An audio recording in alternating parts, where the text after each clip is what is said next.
Bueno, el mundo celebra hoy el Día del Padre, ¿verdad? Pero el rol de padres es de toda la vida. Entonces no es cuestión de que solo sea un día específico. Es una bendición ser varón.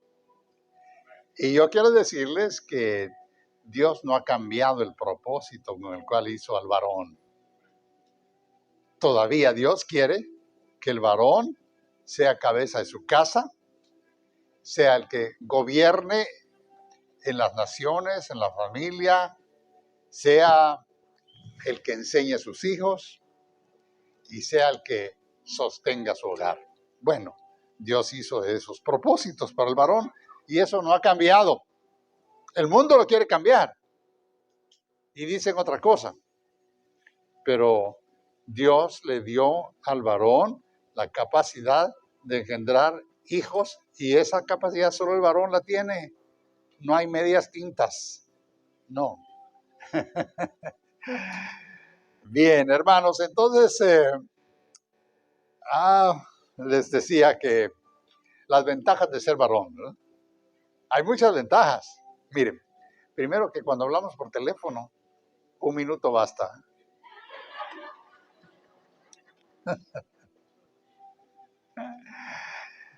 Si vemos televisión, no nos quedamos donde está la llorona, que llora y que llora.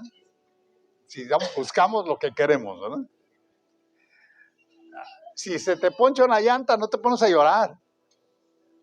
Te pones a levantar el carro, ¿verdad? Bueno, las canas y las arrugas templan el carácter. Y la Biblia dice, delante de las canas te inclinarás. Bueno, el día del Padre parece que no tener mucha importancia en la sociedad, ¿verdad?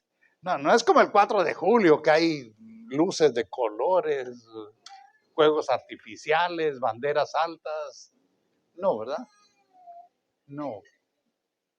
Un día un hombre fue al correo a dejar un paquete para el Día del Padre y le dice a la receptora, ¿estás lista para el Día del Padre? ¿Qué? Pero el Día de la Madre, las filas en el correo, ¿verdad? Tenemos roles los dos. Gracias a Dios por las madres, pero gracias a Dios por los padres. Así que no importa que no nos quemen fuegos artificiales, no importa que no nos levanten banderas, lo que Dios dijo que el varón es, eso sigue siendo. Entonces, los padres ocupamos un lugar muy especial en la sociedad. Es un lugar de mucha, ¿cómo le dijera yo? De mucha necesidad en la actualidad. Los movimientos feministas hoy quieren desplazar la autoridad del padre y quieren suplantar y ser las mujeres las que desempeñen el rol del varón. Bueno, pues lamentablemente muchos hombres de hoy se niegan a vivir la importancia que la paternidad tiene. Y como resultado de la paternidad irresponsable, el 40% de los niños van por las noches a la cama sin el padre. Ya sea que el padre solo hizo el favor, ya sea que se cansó de la casa y se fue, o ya sea que está muy ocupado trabajando. Entonces sabemos que es la madre la que está allí, ¿verdad? Bueno, creo que nosotros los padres tenemos que tener mucha conciencia de la importancia que tiene el rol paterno. Les voy a contar algo. Cuando Lidia nació, la cuna de ella estaba al lado derecho de nuestra cama. Mi esposa dormía del lado izquierdo, yo del lado derecho, y la cuna del lado derecho, y yo tenía que sacar la mano y darle la mano para que se durmiera. Y si yo me dormía primero, o aún que ella estuviera dormida y sentía que yo quitaba la mano, luego, papi, papi.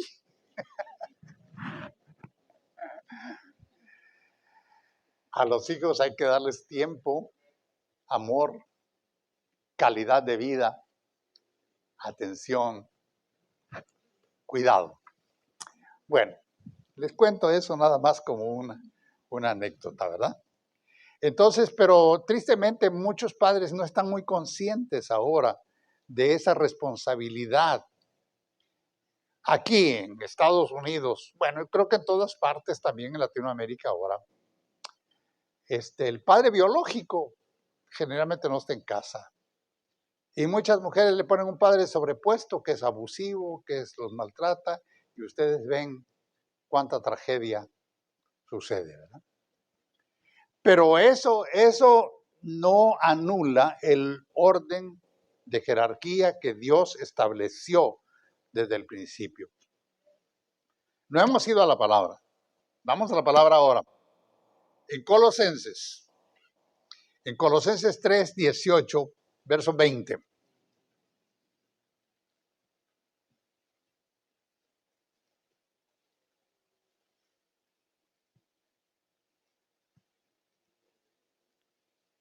¿Lo tienen? Bueno, dice esto. Hijos, obedeced a vuestros padres en todo. ¿En cuánto? En todo. Porque esto agrada al Señor. Padres, no exasperéis a vuestros hijos para que no se desalienten. Bueno. Y si vamos un poquito atrás, en el verso 19, maridos, amad a vuestras mujeres y no seáis ásperos con ellas. Y si vamos un poquito más atrás, en el verso 18, casadas, están sujetas a vuestros maridos como conviene en el Señor. Bueno, cree que esta palabra le va a bendecir, ¿verdad? Levante su Biblia. Dígalo conmigo. Señor, mi Dios, esta Biblia es tu palabra. Es todo sabia y es todo poderosa. Por ella te conocí. Ahora soy salvo, perdonado, nueva criatura. Mi vida ha cambiado y aún sigue cambiando. Cuando comparto tu palabra con otras personas, ellos, igual que yo, también pueden cambiar. Gracias, Señor, por tu palabra eterna, infalible y sin error. En el nombre de Jesús. Amén. Bien, entonces, gracias. Volviendo al punto de la autoridad, del orden jerárquico en la vida familiar.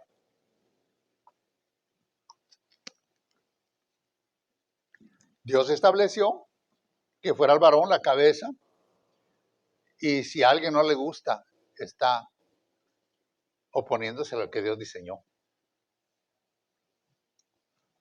Dice, tratándose de autoridad, el padre es la cabeza de una familia. El apóstol Pablo le dice a Timoteo en el capítulo 3, verso de su primera carta, verso 12, dice que motiva a que enseñe a sus hijos a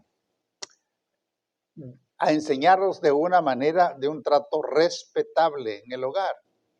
¿Verdad? Entonces tenemos que el padre tiene la responsabilidad de velar por los mejores intereses de la familia. Es el padre el que tiene esa función. ¿Cuáles intereses? Espirituales, y creo que es lo más importante. Financieros, que es muy importante también. Y socialmente. ¿Eso qué significa? En el espíritu, ¿qué debe sembrar el Padre? Los fundamentos de la palabra de Dios. Financieramente, que tiene que proveer. Es el Padre el que tiene que proveer. Bueno, de acuerdo a la sociedad actual, se conviene cuando los dos trabajan y no es cuestión de que la mujer diga, es mi dinero y tú ves cómo suples. Cuando hay una visión de conjunto, cuando hay un hogar integrado, los esfuerzos son comunes, pero siempre es el padre el que toma las decisiones importantes. Mi esposa y yo aprendimos eso desde el principio y creo que nos ha ido bien, ¿verdad?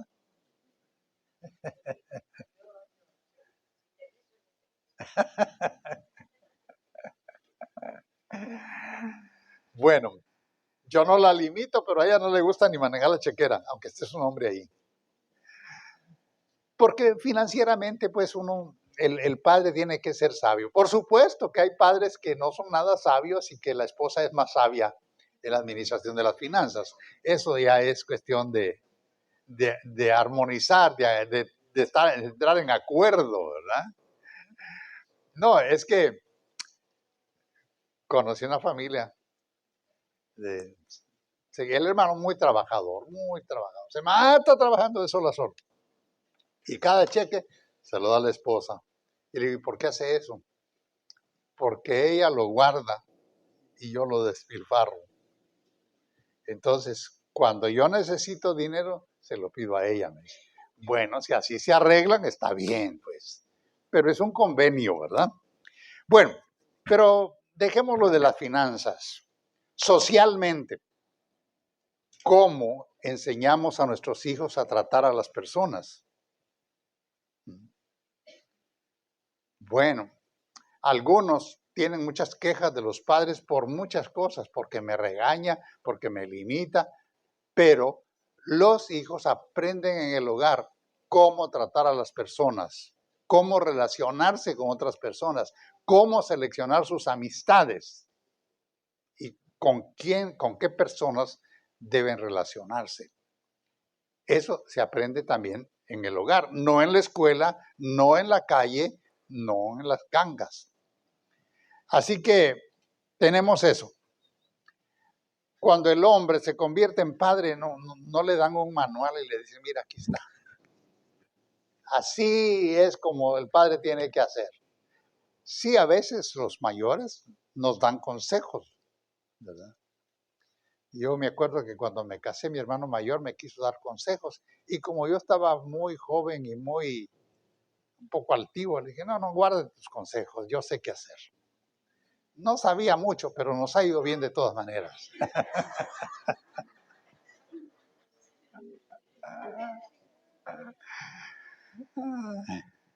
Bueno, ahí vamos. Entonces, cuando uno se convierte en padre, no está el manual aquí. Ah, bueno, a tal hora tal cosa, a tal día tal cosa, de esta manera. No. Aprendemos en el camino. Pero ¿cuál sí es un manual? Es la palabra de Dios. Ese sí, porque allí nos dice cómo relacionarnos, cómo enseñar, cómo tratar a nuestros hijos, qué hacer con ellos y qué no hacer con ellos. Miren, en la Biblia se registran casos de fracaso paternal y casos de éxito paternal. Por ejemplo, un ejemplo de fracaso, el rey David. Admiramos a David, guerrero, cantor, de todo, rey, poderoso, todo. Padre, fracasado. Mire, fue un éxito como músico, con su arpa, cantor, salmista. Como guerrero, invencible. Como administrador, muy sabio, pero como padre, fue un fracaso.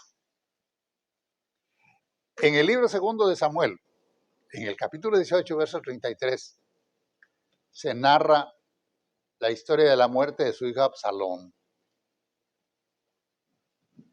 Lloró la muerte de su hijo Absalón. Y es más, hasta le decía que él hubiera querido morir en lugar de él. Pero Absalón fue un hijo rebelde. Quiso quitarle el trono y en cierto momento se lo quitó. Absalón había matado a uno de sus hermanos y el padre lo había tenido lejos por un tiempo. Y uno dice, ¿por qué tenía esas actitudes? Sabe que dice que era un muchacho muy apuesto, tenía una cabellera hermosa que todo el mundo admiraba y esa fue su arma mortal al final de cuentas. Entonces lo admiraban. Tenía mucho carisma, pero no tenía carácter de obediencia. Nunca. Y uno dice, ¿y cómo fue que el rey David, con toda su sabiduría, con todo el temor de Dios que tenía, tuvo hijos así? ¿Sabe por qué? Porque mientras estuvo en la guerra, mientras estuvo en los asuntos del reino, y mientras se entretenía con sus mujeres, los hijos iban creciendo y nunca tuvieron la figura en el seno del hogar que les dijera, hijo, corrígete, haz esto, no lo hagas.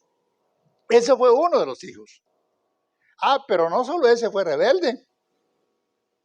Está el otro, Adonías. Adonías también dice que era de hermoso aspecto, creo que hermano de Absalón, porque eran de diferentes esposas. Entonces, pero Adonías dice que rebelde también, quiso usurpar el trono antes de que su padre muriera. ¿Y sabe qué? Dice que su papá nunca le dijo, hijo, eso que haces no está bien. Nunca le dijo. Hermano, ¿le ha dicho usted alguna vez a uno de sus hijos, eso que haces no está bien? Pero él nunca le dijo, no, todo está bien. El niño, no, el muchacho, no, qué muchacho más hermoso tengo, qué bueno, es muy inteligente, es muy guapo, es muy atractivo, es muy... Hermanos, eso está bien, que sea guapo, que sea atractivo, que tenga gracia, que sea inteligente, pero que tenga el carácter que Dios espera de él. Eso es muy importante. Bueno, y todavía hay otro hijo.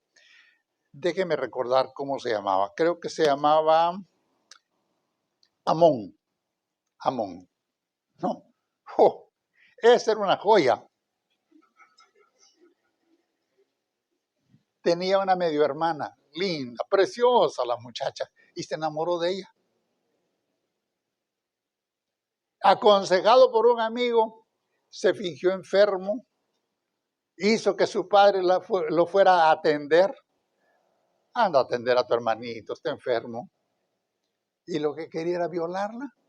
Y lo hizo. La deshonró. Imagínense, un hijo violador, uno rebelde, uno queriendo usurpar el trono. Ahora, ¿dónde comenzó eso? ¿Dónde comenzó? Comenzó eso mientras él estaba en la guerra, mientras estaba en los asuntos de negocios del palacio, mientras estaba teniendo asuntos políticos y mientras se entretenía con sus mujeres. Un hombre exitoso. ¿Qué es lo que les quiero decir aquí? Trasladémoslo a nuestro tiempo. Hay hombres muy exitosos. Trabajan de sol a sol. Están tan metidos en esto y en aquello. Y llegan a la casa a dormir cuando ya el hijo está dormido. Y el día domingo ni siquiera para ir a comer al restaurante porque hay negocios o prefiero divertirme. Nunca le dan tiempo. Muchos hombres hoy son una cumbre de éxito en el mundo, para el mundo, pero en su hogar como padres son un fracaso. Por eso es que hay tanto desorden social ahora, porque los fundamentos de la fe que se aprendieron en el hogar que Dios estableció se han perdido. Y hoy, ¿quién forma a los hijos? Los forma la escuela, los forma la calle, los forma la sociedad, los forman las redes sociales, los retos y cuánta cosa hay. Y la palabra del Padre, ¿dónde está? Y la autoridad del Padre, ¿dónde está? Es tiempo. Esta generación, esta sociedad actual necesita un resurgimiento de la autoridad paterna. Y yo les exhorto con eso. Miren, es un ejemplo, bueno, ya creo que les platiqué o ya les hablé acerca del otro fracaso que hay en la Biblia, es el fracaso de Samuel, el sumo sacerdote, que dejaba que sus hijos hicieran todo lo que quería en la puerta del tabernáculo, que fueran abusivos, que fueran depravados, que deshonraran el nombre de Dios y el nombre de su Padre. Pero Dios no se quedó con eso. Le dijo, mira, yo te dije que tú ibas a ser el sacerdote para siempre y que tu descendencia, pero ya no voy a hacer eso, le dijo Dios. Y en un solo día los dos hijos de Samuel, Ofni y Finis, murieron en una batalla. Perdón, de Elí. Gracias por la corrección. Es Elí. ¿Y qué pasó? Que cuando vino la noticia, se impresionó tanto que se cayó donde estaba sentado como era anciano y se desnucó y también él se murió. ¿Dónde comienza eso? Él era el sacerdote, era el hombre de Dios que debió infundir en el seno del hogar los fundamentos de la fe. Hermanos, cada padre de ustedes es un sacerdote en su casa y tiene que infundir los principios y los fundamentos. Entonces, ¿y qué ejemplos buenos tenemos? Miren, para mí el ejemplo más grande es Jesús. Podemos ir a muchos ejemplos bíblicos buenos, pero el de Jesús es incomparable. Miren, ¿hay necesidad de disciplina? Sí, ¿verdad? ¿Sí? ¿Y usted cree que Jesús enseñó a sus discípulos a disciplinar? ¿A disciplinar? ¿A disciplinarlos a ellos? Por supuesto que sí. Mire, cuando iban con sus discípulos y Jesús dijo, voy a ir a Jerusalén porque es necesario que allí me capturen, que ahí voy a morir. Pero le dice, en ninguna manera eso te acontezca. ¿Y qué le dijo Jesús? Apártate de mí, Satanás. Y uno dice, qué grosería. Era uno de sus discípulos. Estaba con él y estaba tratando de defenderlo. Pero ¿sabe qué le estaba diciendo Jesús? El contenido es este. Pedro, no has dejado tu vieja manera de pensar. Tienes que entrar en la visión para hacer mi obra como yo quiero que sea hecha. Tienes que entender el plan y el propósito. Eso es disciplina. Entonces, ¿fue disciplinado Pedro? Pues claro que fue disciplinado. Jesús lo disciplinó. ¿Por qué? Porque los miraba como hijos. Ahora, es un poco difícil cuando tratamos de disciplinar a nuestros padres. ¿O cuántos creen que es fácil? Los hijos, cuando son disciplinados, ay, es que mi papá es muy duro, es que es muy ingrato, es que no les gusta. Creen que es algo malo, no quieren, se rebelan, ¿verdad? Pero la disciplina es una prioridad en el amor paterno. Porque si Dios mismo dice que al que ama castiga, disciplina, ¿por qué nosotros, si amamos a nuestros hijos, no los vamos a disciplinar? Por supuesto que sí, ¿verdad?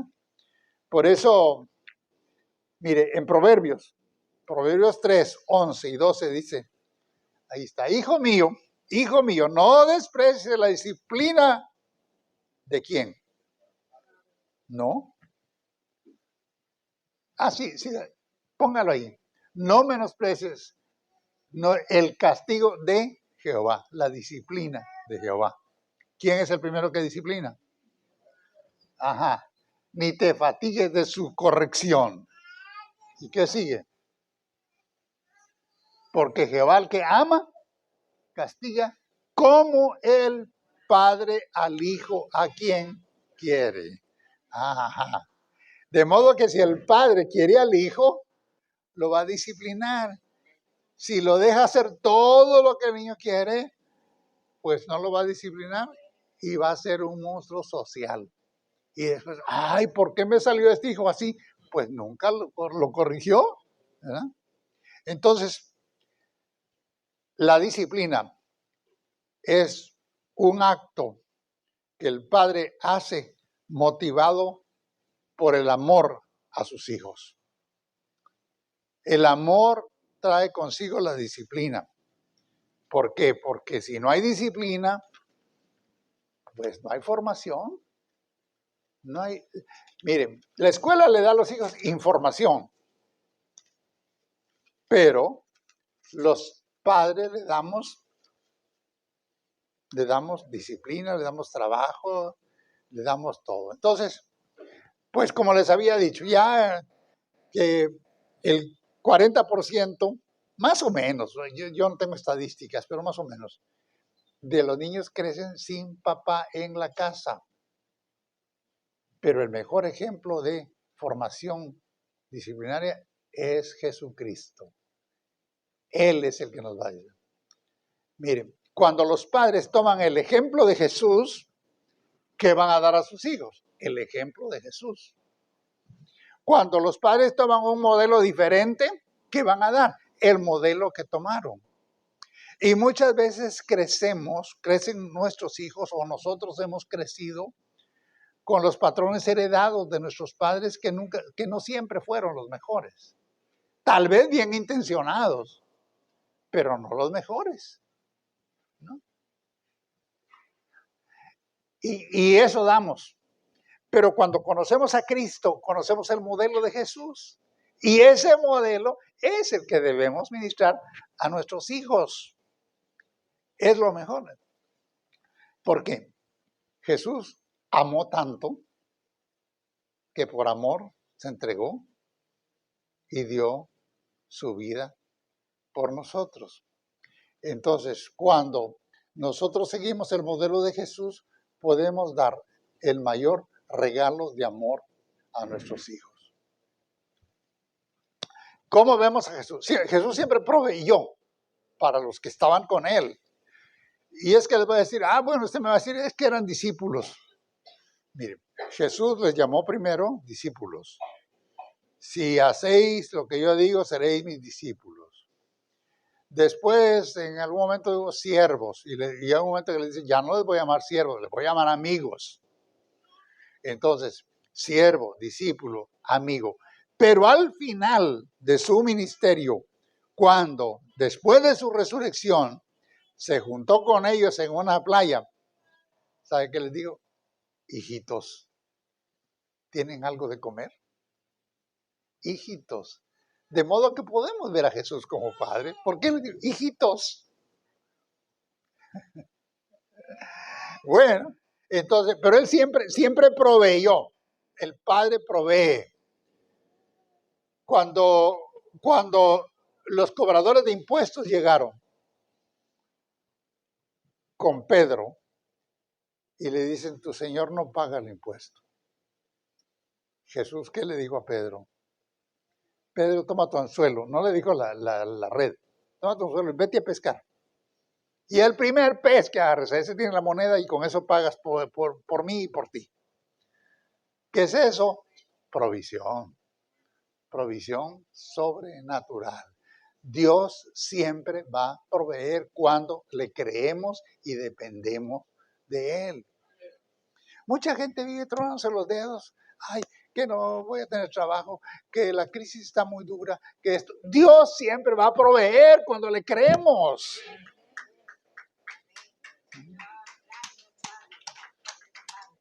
Cuando había una multitud hambrienta de 5,000 personas en una montaña, tenían hambre. Dice que los retortijones estaban ahí. Yo creo que si hubiera llegado con un estetoscopio, como me lo ha puesto a mí, le decían. Dice que vieron el hambre. Dice, Señor, ya, para, que se vayan porque ya tienen hambre. Denle ustedes de comer. ¿Cómo, Señor? ¿Cómo les vamos a dar? No tenemos. Solo por ahí hay un muchachito que trajo su merienda. ¿Y qué hay en la merienda? Pues hay 5 panes y 3 pececitos. Tráiganmelos. Los bendijo, los puso delante del Señor y alimenten a esos 5,000 hombres, sin contar las mujeres y los niños. Y todos comieron, porque Jesús provee. Si nosotros tenemos el modelo de Jesús, podemos como padres confiar siempre que Dios provee. ¿Provee el Señor? Por supuesto que sí, ¿verdad? Entonces, Dios, nuestro Padre, siempre va a suplir nuestras necesidades, porque somos sus hijos.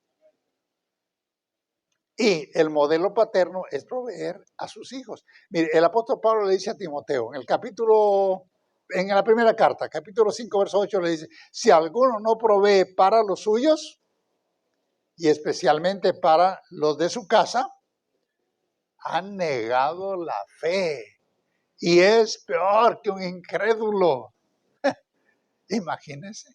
¿Lo tenemos ya? Ya no lo tenemos. Pero como yo se lo estoy diciendo es, si alguno no provee para su casa, ha negado la fe.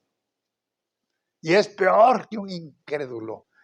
Un incrédulo pues puede dudar, puede estar temblando, pero lo que pasa es que el varón tiene que tener la responsabilidad de usar sus manos, de sus talentos, todo lo que Dios le ha dado para ganar el sustento y proveer en su casa. Y si no lo hace, si prefiere quedarse dormido o irse a entretener o a pasarla bien, pues es como que fueron infiel. Como que no hubiera conocido a Dios. Pero nosotros, los que conocemos a Dios, tenemos la responsabilidad por nuestros hogares, por trabajar para ellos. Bueno, entonces, les quiero decir la importancia de la disciplina. Ya vimos cómo el Señor reprendió a Pedro y le dijo, apártate de mí, Satanás. Era porque no quería que Pedro se quedara como estaba con la vieja manera de pensar.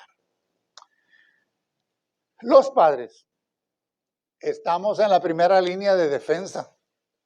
Siempre. No es como aquel chiste que dice que unos ladrones estaban tratando de entrar a una casa y la mujer le dice, ¡hey! Están forzando, quieren entrar. Le dice, asómate a la ventana para que te miren y crean que hay perros.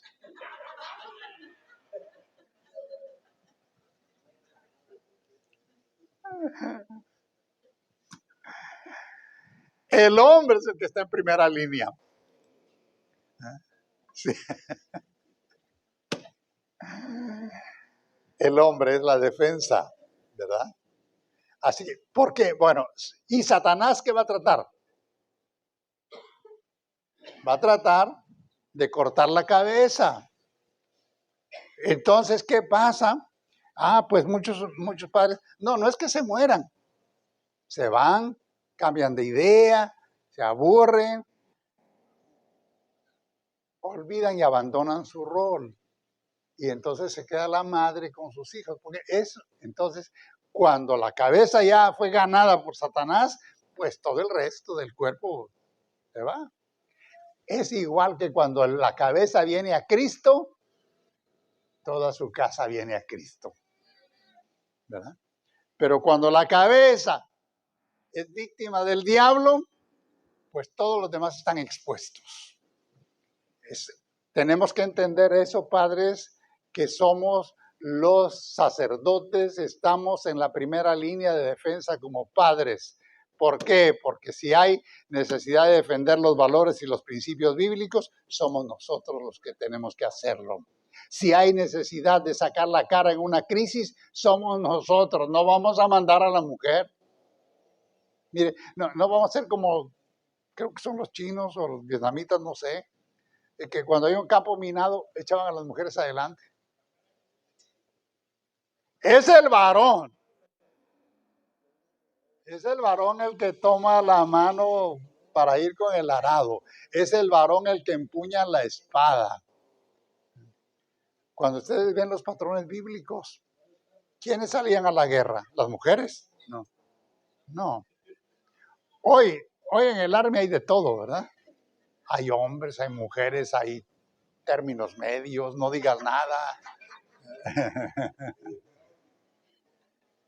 Pero es el varón el que empuñaba la espada.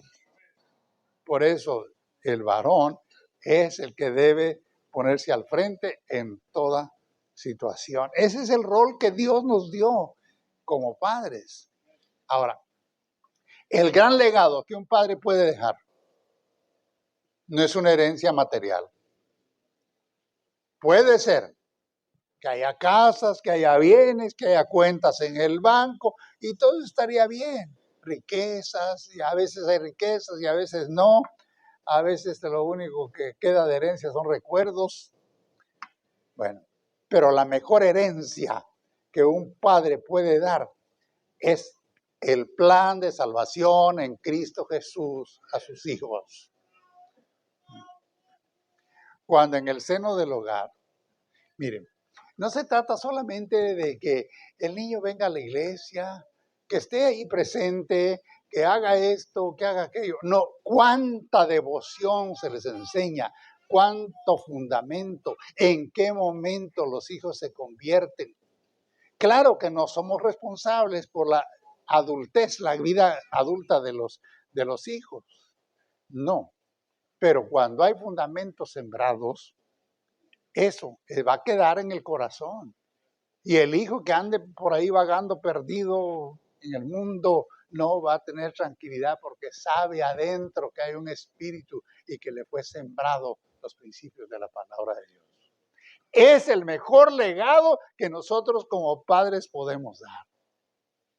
Tenemos que trabajar con nuestros hijos. Cada quien, mire, no se trata de que tan lindo el niño o la niña. No se trata de que tan bonito, tan inteligente. No se trata de que lo voy a meter en la mejor escuela. No se trata de que le voy a comprar los mejores zapatos de marca. No se trata de que le voy a comprar el último iPhone. No, se trata de amarlos, de disciplinarlos, de enseñarlos, de fundamentarlos en la fe. Yo preguntaría, padres, ¿cuántos de ustedes toman a su familia en el seno del hogar, oran con ellos, les leen la palabra y los motivan a que conozcan al único Dios verdadero? ¿Por qué? Porque van a enfrentar un mundo descreído, un mundo de oposición, un mundo de tantas filosofías. Por eso es que tienen que ir capacitados para creer en Cristo Jesús y conducirlos a la conversión. Claro, usted no puede hacer que sus hijos se conviertan, pero les puede enseñar el camino. Les puede enseñar el camino. Y si crecen y son desordenados, bueno, ¿sabe qué dice? ¿Sabe qué dice en Ezequiel? En Ezequiel capítulo 18, ahí dice que si un padre el padre es malo y tiene hijos buenos, el hijo no va a pagar por el padre.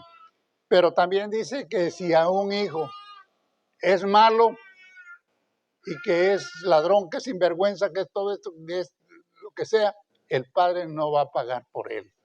Porque el Señor dice, cada alma es mía. Cada alma es mía. Cada alma de ustedes y de sus hijos es del Señor y Él va a tratar personalmente, individualmente con cada quien. Pero la función paterna es enseñarlos en el temor de Dios, enseñarles que hay un camino de salvación, que no hay vida eterna sin Cristo Jesús, que no hay perdón de pecados sin Cristo Jesús y que necesitan arrepentimiento y entrega al Señor.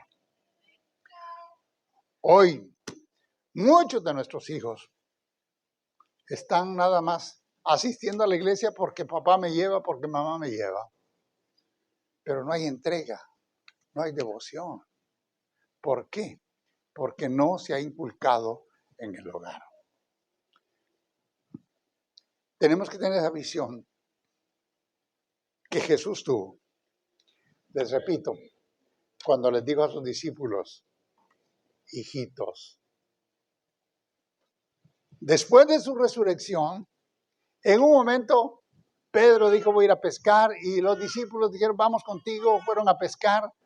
Estaban quizá tristes, decepcionados, y venían sin pesca.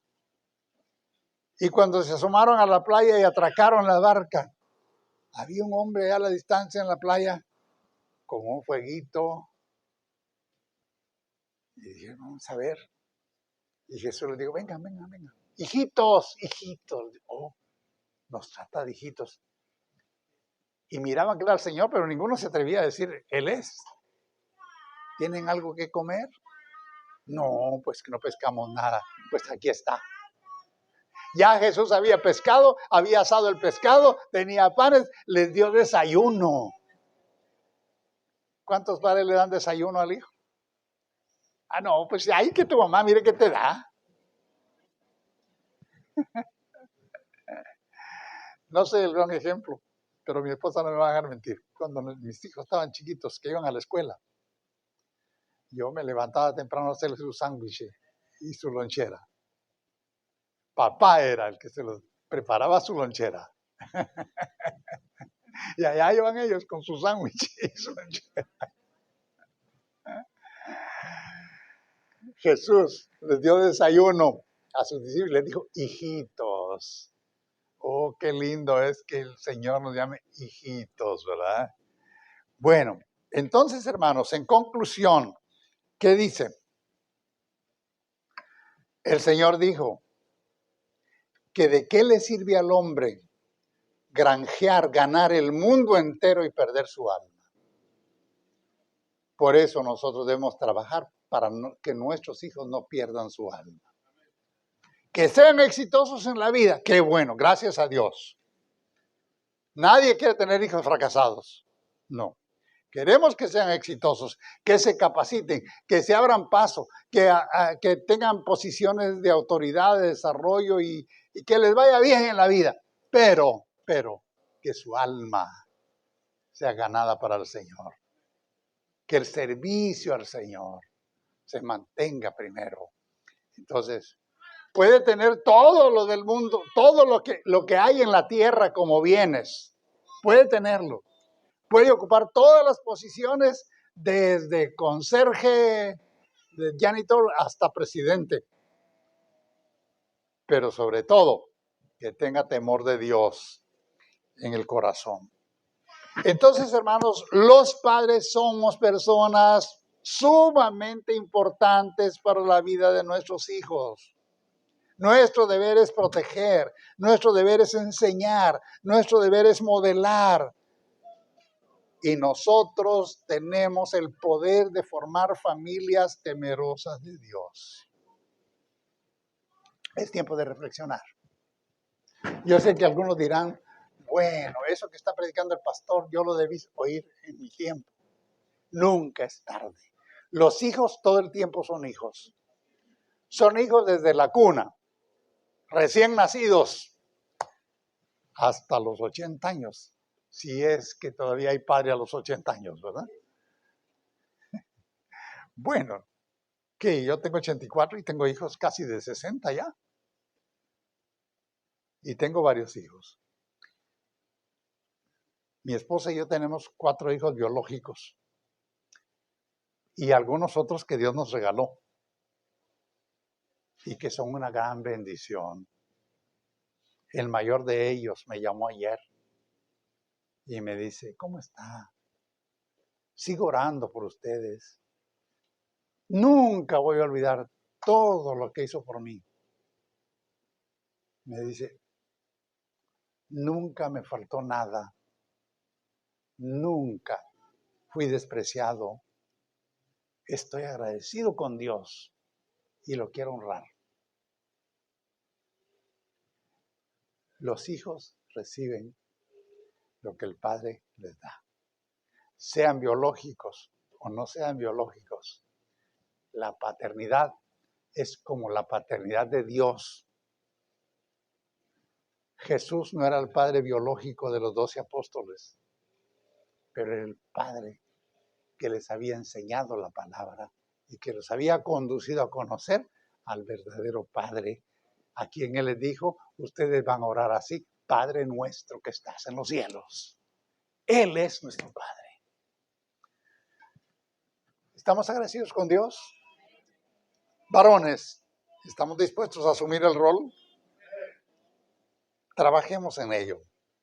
Algunos tienen más oportunidad que otros. Algunos ya recorrimos muchas millas en ese bregar de la paternidad y pues ya no nos queda más que soportar a nuestros hijos, darles aliento, animarlos, ya no proveerles, ya no, porque ya tienen vidas independientes, pero otros están en un proceso de desarrollo y de crecimiento.